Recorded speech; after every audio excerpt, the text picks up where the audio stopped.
Nananatiling maganda ang kalidad ng hangin sa paligid ng Bulkang Mayon sa kabila ng patuloy na pag-aalburuto nito. Samantala, hindi na kailangan magpakita ng ID ang mga evacuee para makatanggap ng tulong mula sa DSWD. Yan ang ulat ni Connie Kalipay ng Philippine News Agency. Pasado o good rating ang resulta ng pagsusuring isinagawa ng Department of Environment and Natural Resources Environmental Management Bureau sa Bicol sa mga pollutant na nag-uugnay sa aktibidad ng bulkan.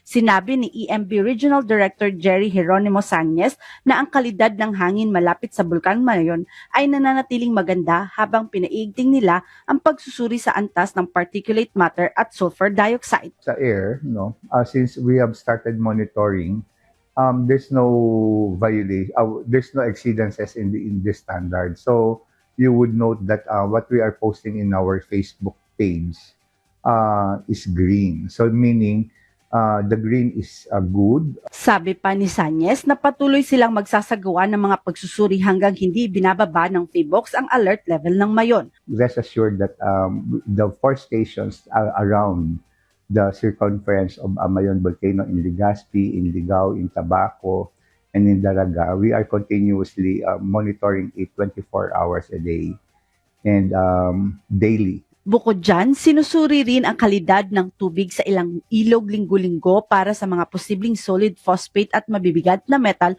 tulad ng lead at cadmium na maaaring idulot ng lava flow o ashfall.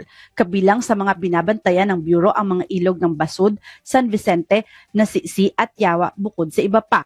Samantala, iginiit naman ng Department of Social Welfare and Development sa Bicol na hindi na kailangan magpakita pa ng mga identification card para makatanggap ng tulong ang mga evacuees na apektado sa pag-aalboroto ng Mayon.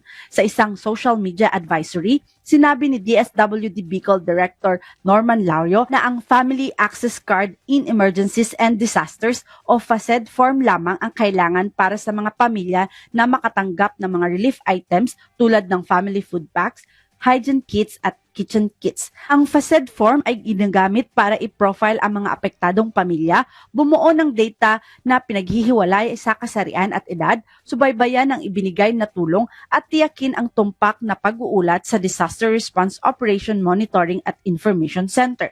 Nakatutulong din itong maiwasan ang pagdoble ng pamamahagi ng tulong.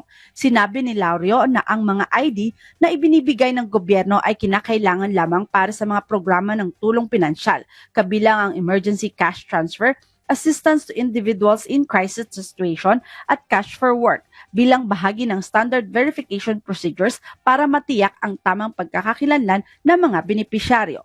Ang 59 anyos na si Shirley Bo, isa sa mga evacuees mula sa barangay Calbayog, Malilipot, Albay, nagpahayag ng kanyang pasasalamat sa maagap at mas pinadaling tulong ng gobyerno. Maraming salamat po, napakarami po nito. Malaking tulong na po sa amin. Sa kasalukuyan, nasa halos 8 milyon na ng tulong ng gobyerno ang ipinaabot sa mga apektadong pamilya, kabilang ang 5,538 family food packs, 1,003 ready-to-eat food packs, 1,127 hygiene kits at 1,127 sleeping kits. Mula rito sa Albay, para sa Integrated State Media, Connie Kalipay ng Philippine News Agency.